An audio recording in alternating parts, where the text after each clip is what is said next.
Ngakak terus komenan Apalagi nih, netizen ya di Allah Live Tuhan. Polri.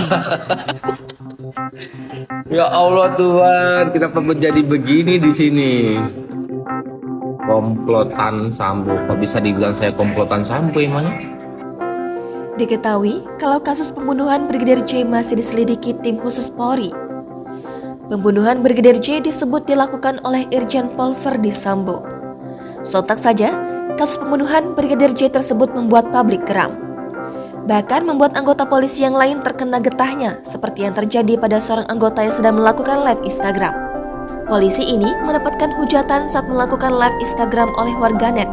Dilansir Instagram @rumpi_gosip pada Rabu 20 Agustus 2022. Warganet menuduh polisi tersebut adalah kelompok Verdi Sambo.